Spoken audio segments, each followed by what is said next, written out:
Je commencerai d'abord par remercier les opposants qui ont essayé d'apporter leur part de contribution, qui ont contribué à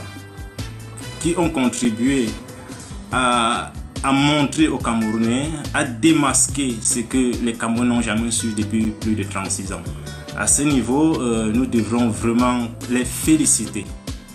Moi, pour ma part, je ne m'attendais pas à ce que les choses aillent jusqu'à ce niveau. Bravo à tous les brillants avocats camerounais. Bravo aux avocats du candidat Maurice Kamto. Bravo également aux avocats du SDF, parce que ces avocats ont montré aux Camerounais qu'ils sont à la hauteur.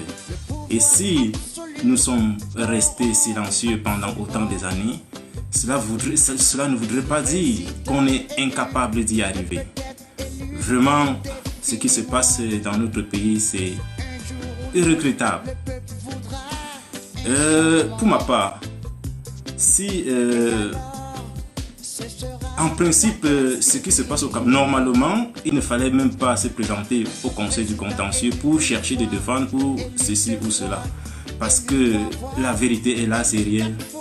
J'ai toujours dit, personne n'ose gagner quoi que ce soit devant le Conseil du contentieux, parce que c'est tous ceux qui font partie du Conseil du contentieux sont que des RDPcistes, s'il faut le dire comme ça. Et vous-même, vous avez constaté la chance que tous les Camerounais ont eu cette année, c'est que tout était en direct. Ce n'est pas des choses qu'il faut aller plus tard à l'école, essayer de fouiller dans des documents de droit pour savoir effectivement ce qui se passe dans son pays. Moi je dirais la CIATV, la télévision camerounaise a fait une grave erreur. Et à un moment donné, ils ont essayé parce que tout ce qui se passait au Conseil du contentieux, au Conseil constitutionnel, était montré en direct. À un moment donné, ils ont voulu interrompre, empêcher les Camerounais à continuer à visualiser cette réalité, c'est-à-dire cette fraude électorale qui se vit au Cameroun depuis plus de 36 ans. Plus de 36 ans. Mais ils ont eu la chance cette année. Chacun a eu la chance de voir ce qui se passe dans ce Cameroun, dans notre pays, avec ses yeux. Tout était visible. Les avocats ont essayé de faire tout ce qu'ils pouvaient faire pour essayer de construire la démocratie dans notre pays. Pour ma part, si ces avocats se sont présentés à ce conseil constitutionnel, ce n'était pas pour gagner quoi que ce soit. Parce que eux personnellement, tout le monde le sait, personne ne pourra jamais gagner quoi que ce soit au niveau du conseil du contentieux, au niveau du conseil constitutionnel. Dans ce tribunal RDPciste, dans ce tribunal de Paul Biya, moi je le dis toujours comme ça, quand vous vous présentez, ils ont toujours, depuis de 92 jusqu'à aujourd'hui, ils ont une seule façon de gérer les affaires. Vous introduisez une requête, la première des choses, on peut vous dire votre requête est irrecevable sur la forme. Juste pour dire, vous n'avez pas respecté les délais du dépôt de votre requête. Comme dans le cas de Cabral. Et même si il est accepté dans le cas, je prendrai l'exemple du recours du professeur Maurice Kamto et le recours du SDF. Ces deux requêtes ont été acceptées au niveau du Conseil du contentieux. Mais s'il faut regarder de 92 jusqu'à aujourd'hui, toutes les requêtes qui avaient été acceptées de cette période jusqu'à aujourd'hui ont été plus tard rejetées sur le fond. Et pourtant, si nous on saisit, si les requérants saisissent ce tribunal, ce n'est pas par rapport à la forme. On voudrait que si on a saisi, c'est parce qu'il y a eu des trucs, il a eu ceci, il a eu cela. Mais le juge du Conseil du contentieux a toujours refusé de juger l'affaire sur le fond.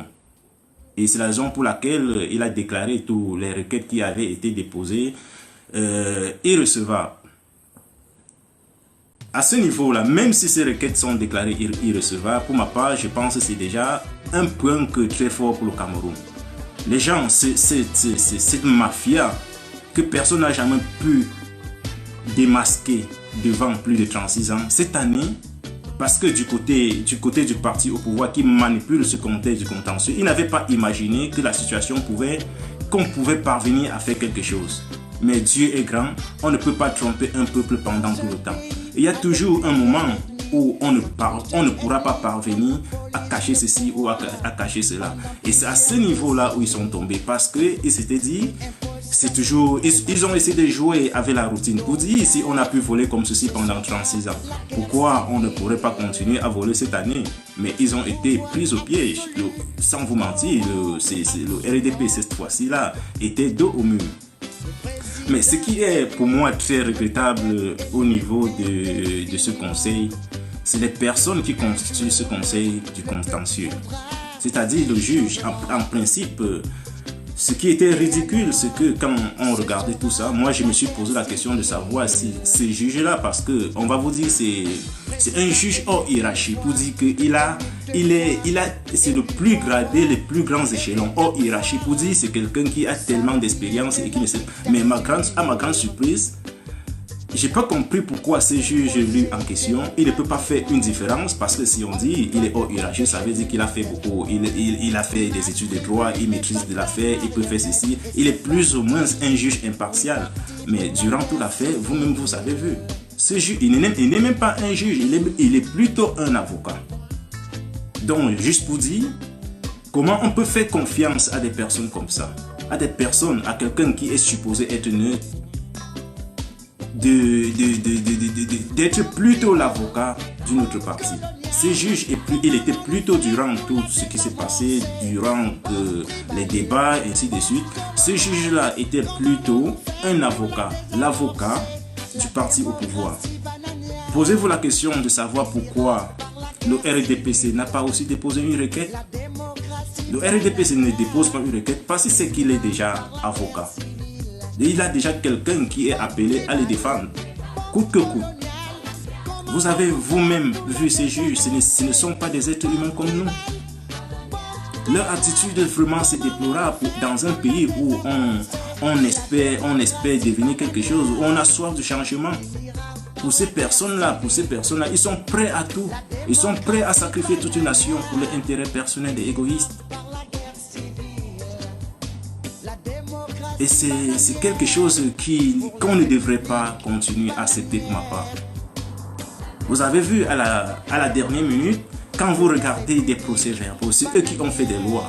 Le code électoral qui a fait le code électoral. C'est ces personnes qui ont fait le même code électoral. Mais au moment opportun, ils sont incapables de respecter le document. Les documents qui ont été rédigés par eux-mêmes. Quand ils écrivent des choses, ils se disent ok, on va le faire, mais comme on est dans un pays où tout est bafoué, rien n'est respecté, c'est la loi du plus fort qui compte. On va se dire, même si devant tu as raison, on va utiliser la loi du plus fort pour te battre. Il faut que ces gens-là sachent que le monde a beaucoup évolué. Les choses ont beaucoup évolué, la mentalité a beaucoup changé. Mais ils pensent toujours que pour mieux gouverner le Cameroun, il faut toujours utiliser la tactique ou la technique de la division pour pouvoir distraire le peuple, pour pouvoir divertir le peuple et faire leur mafia. Mais ça ne se passe pas comme ça. Ça ne se passe pas comme ça.